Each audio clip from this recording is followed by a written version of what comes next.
Chapter 71. Where is the truth? Listen, Akita. Are you sure about that? Where do you think the ultimate truth is? The Buddha asked. It's with the knower, with the one who has attained enlightenment, sir, he replied. So, that's why you traveled to find me, because you think the ultimate truth is with me, right? The Buddha asked. Yes, sir, Akita replied. All right. This may be the only opportunity in your life. If you don't understand what I'm about to explain, you may miss it forever, because it's rare for someone to tell this story. The Buddha said, Please tell me this as soon as possible, Akita begged. Listen, Akita. This isn't the first time you've searched for this. In every past life, you've searched for it. You've done this hundreds, thousands of times, and you've always thought this thing is somewhere, with someone. And no matter how many knowledgeable gurus you've met, no matter how many so-called enlightened ones you've encountered, you will never find it, the Buddha answered. Then what must I do, sir? Akita asked. Just stop seeking from external things and start looking within your own mind, because the ultimate truth is hidden within you, the Buddha answered. Within me, sir? Then it must also be within Pune, within Dotaka, within Upasi, and within all my friends, right, sir? Akita asked, pointing to all his friends. It's within everyone, regardless of gender, age, social class, or education. It's in both kings and beggars, the Buddha answered. And how can I find this thing that's within me, sir? Akita asked. As long as you use the word find, you will never find it, the Buddha answered. If not find, then what word should I use, sir? Akita asked. Because the word find still makes you feel separate from that thing. But before I tell you the method, you must first know what that thing is, the Buddha answered. Please tell me, quickly, sir, what is that thing? Akita urged. You know you have a mind, right? The Buddha asked.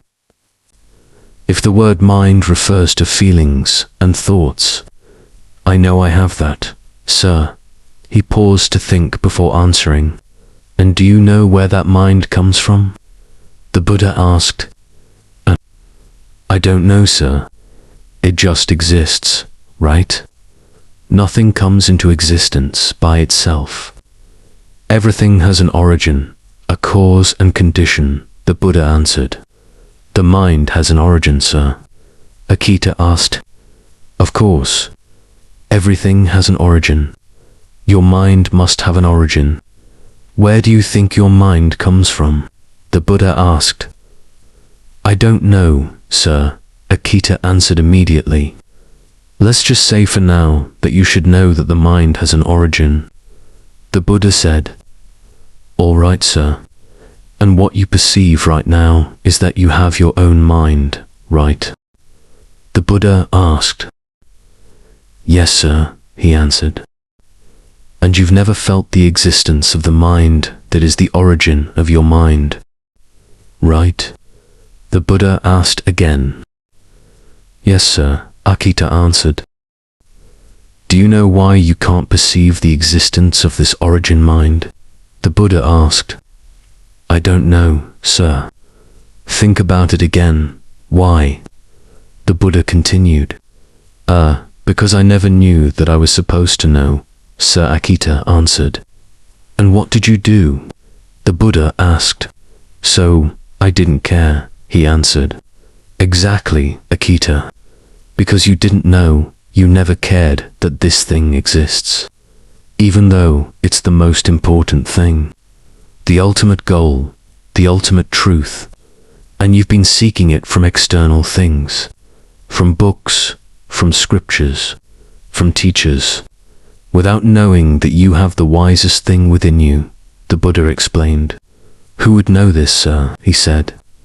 Listen, Akita, from now on, I will call the mind that you can perceive the gross mind or the human mind, and I will call the mind that you cannot perceive the subtle mind, the origin mind, the Buddha, or the God mind. Normally, you clearly perceive the existence of the human mind, because you have 5 channels for perceiving the outside world: the eyes, ears, nose, tongue, and body.